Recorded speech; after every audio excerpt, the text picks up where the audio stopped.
Yang keluar dari iklanku ada berbagai macam sisi, gak cuma satu sisi. Dan itu tuh gak asal juga. Aku tanya dulu tadi, balik lagi ke yang awal. Tanya dulu kebutuhannya dia apa, fungsi sosialnya apa, tugasnya apa.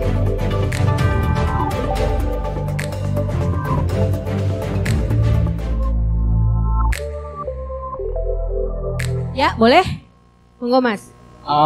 Ya waktu proses value proposition sama USP tadi, terus kemudian kalau pengalaman Mbak sendiri waktu mapping customer-nya itu survei khusus apa trial and error gitu kan, ngeliatin segmen sendiri terus oh nyata ini tepatnya ini enggak gitu kan? Dua-duanya Mas. Dua-duanya? Dua-duanya. Oh survei juga ya? Khusus iya. Gitu ya? Aku tanya juga. Jadi kalau udah ada pelanggan yang beli ke aku kan biasanya kita punya admin aku udah punya dong. Mereka biasanya masing-masing punya pelanggan-pelanggan setianya ya. Jadi nanti kita juga clearin dulu admin kita. Itu mereka tanya pekerjaannya apa sih, ininya apa Mbak gitu. Basa-basinya itu kita tanya. Bahkan kalau aku misalnya di DM udah kelihatan masih di DM sih, dia tertarik apa segala macam juga aku udah tanya-tanya. Biar aku dapat datanya mereka gitu. Jadi ketahuan nanti lama-lama.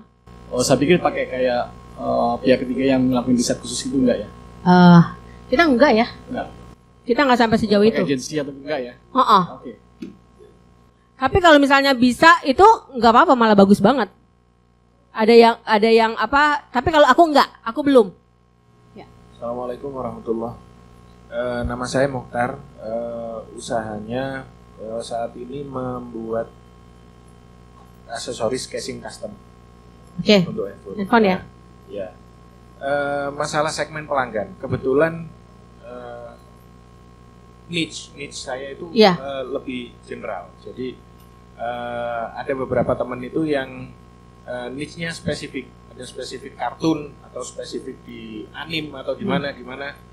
Tapi kalau saya general, jadi saya lebih ke desain Photoshop untuk orang-orang itu di cartoonize atau di vektor seperti itu. Seumpama mau yang lainnya juga bisa. Nah itu menentukan segmen pelanggannya gimana? Karena itu lebih luas lagi, lebih luas kan pelanggannya. Iya. Seperti itu. Itu yang pertama. Yang kedua, masalah pain sama gain ini tadi. Sewaktu kita iklan, pin sama gain itu dijadikan di satu iklan atau pin sendiri, gain sendiri, itu gimana? Karena yang pernah saya baca, jadi kita kalau mau ngiklan itu kita harus milih salah satu, mau dikasih pinnya aja atau gainnya aja, kayak gitu. Ya, kalau menurut Mbak Linda sendiri, itu gimana? Apakah dijadikan satu di iklan atau satu-satu? Oke, saya jawab dulu ya yang pertama ya Mas ya. Yang pertama tadi malah sama seperti yang tadi ya, yang pertanyaan tadi kan kayak si ibu kan spray semuanya dong. Ya malah bagus, kita punya banyak kan, tapi iklannya kita beraneka. Kita tujuan ke beberapa target market kita. Kalau kita tidak bisa menentukan kita kepinginnya sama siapa gitu, jadi ya nggak masalah. Jadi kita bikin iklan, kita tentukan dulu gitu loh Mas. Tetap dipilah-pilah, meskipun itu semua target market kita. Kan berarti Masnya contohnya punya pelanggannya pengennya siapa? Kalau saya sih lebih ke ini, foto yang orang sendiri yang di maksud saya target marketnya misalnya ada perempuan kuliah.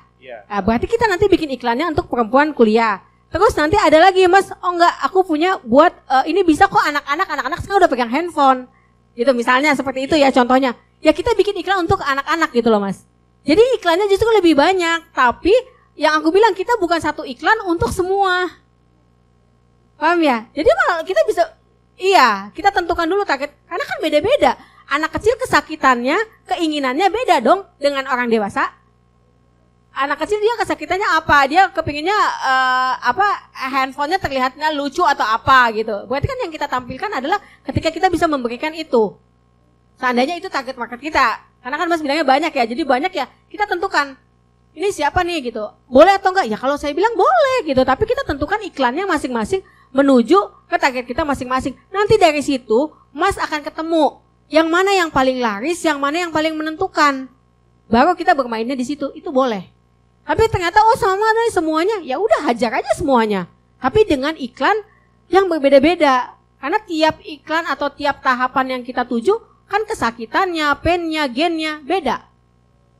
Jadi kalau kita memang targetkan, aku pasang iklan ini, aku untuk orang ibu bekerja. Jangan berharap ibu rumah tangga misalnya kan beda kan, tugasnya beda. Dia mau beli. Nah, untuk ibu rumah tangga kita buatkan iklan yang khusus ibu rumah tangga. Dengan produk kita loh. Produknya satu. Tapi kita bisa ketemu pen dan gen dari masing-masing pelanggannya. Itu sih yang butuh dimengerti gitu. Karena kesakitan orang, harapan orang, tiap audiens itu beda. Paham ya Mas ya? Terus tadi pertanyaan kedua apa? Kalau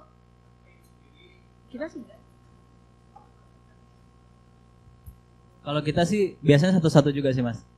Satu-satu, jadi satu headline untuk misalnya pen aja, semuanya tentang pen. Kalau berikutnya ada postingan berikutnya tentang gen, ya udah gen semua gitu. Tapi ada juga iklan yang combine kedua-duanya, ada juga, nggak masalah juga sih. Tinggal tes aja mana yang lebih efektif. Karena tiap bisnis beda-beda kan. Kita tes dulu gitu. Itu kenapa kita nggak langsung masang iklan di setiap, jangan pede ya. Kita udah pasang iklan, menurut kita bagus. Jangan langsung di boost lagi, dipasang. Ya kita ini dulu, kan kita pasang dulu iklannya perlahan ya. Kita pasang dulu nih, di satu hari pertama kita pasang iklan 50.000 misalnya, atau 10.000. Kita lihat dulu, tapi ternyata dia bagus banget ya. Baru itu kita iklankan, baru kita naikkan. Jadi bukan kita udah bikin iklan, udah ngerasanya ini udah bagus banget nih. Ternyata itu balik lagi diukur gitu loh Mas. Ini bagus, ternyata ini engagementnya tinggi dan lain-lain, itu yang kita iklankan. Berarti ini yang masuk ke iklan kita. Kan kita nggak bisa bilang bagus kalau kita belum ngukur. Meskipun kita udah masuk nih ke semuanya, syukur-syukur gitu kan, udah masuk ke semuanya, ya otomatis bisa. Ini sih sebenarnya aku pengen contohin banyak banget di kasus karena aku memang jualan berdasarkan iklan ya. Ini di sini nanti di caption juga ketahuan gitu loh. Ini aku menentukan ini misalnya nih aku kasih contoh.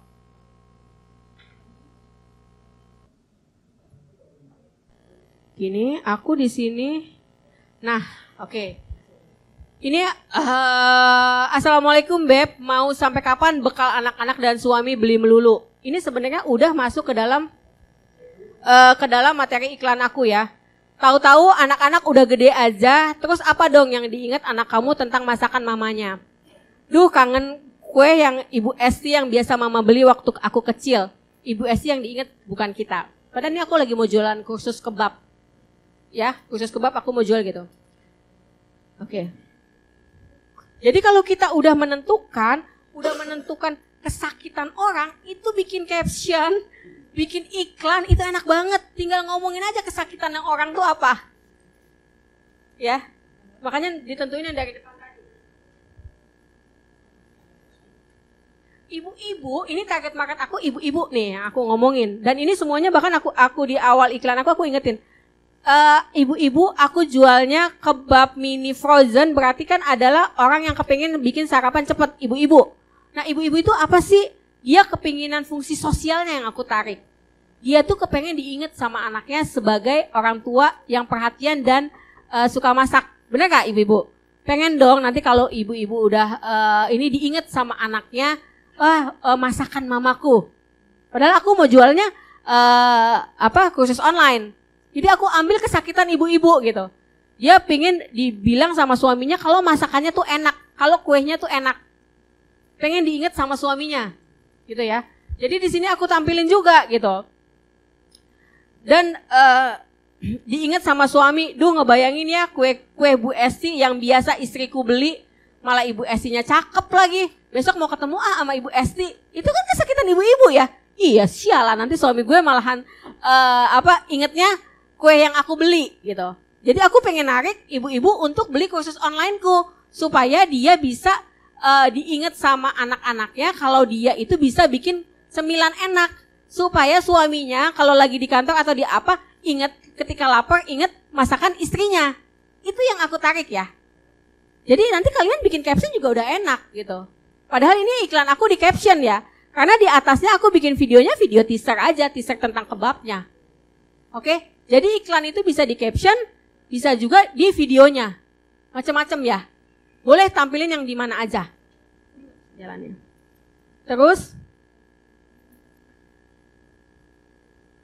terus di sini aku tarik lagi kesakitan para penjual yang para orang yang pingin usaha kebab mini gitu. Biasanya kalau mereka itu aku malas nih belajar kalau bukan belajar dari ahlinya, ngerti nggak? Kan aku bukan penjual kebab mini. Jadi aku tariklah penjual yang sudah jualan kebab frozen selama 9 tahun. Itu bisa dipercaya nggak sama mereka? Jadi orang yang mau ikut kursus onlineku adalah dia udah kebayang kalau dia akan kursus dari ahlinya. Ya. Jadi buat penjual juga aku tarik di sini gitu. Ini aku dalam sehari posting ya, waktu kemarin aku 2 jaman aja itu udah ratusan yang DM aku. Di DM aja udah banyak banget. Ya, aku bisa jualan kursus online ini bisa ribuan. Padahal cuma dari caption. Dari caption atau dari videonya gitu ya. Video yang menantikan kalau aku target marketku ada pelanggan, nanti aku akan tarik mereka untuk ngobrol gitu. Untuk ngobrol gimana sih, apa sih kesulitan bikin ini. Nah itu, yang obrolannya itu pun Q&A-nya aku ambil dari kesakitan-kesakitan atau keinginan-keinginan pelangganku. Paham ya? Sampai sini. Gimana Mas? Bisa ya? Ya jelas sih kalau aku ngelihat, ya aku pengen beli. Karena kan aku ngelihat buahnya segar dan lain-lain. Tapi nggak dimasukin ke target marketnya kita. Karena kalau agen atau reseller itu kan adalah mencari keuntungan. Benar nggak?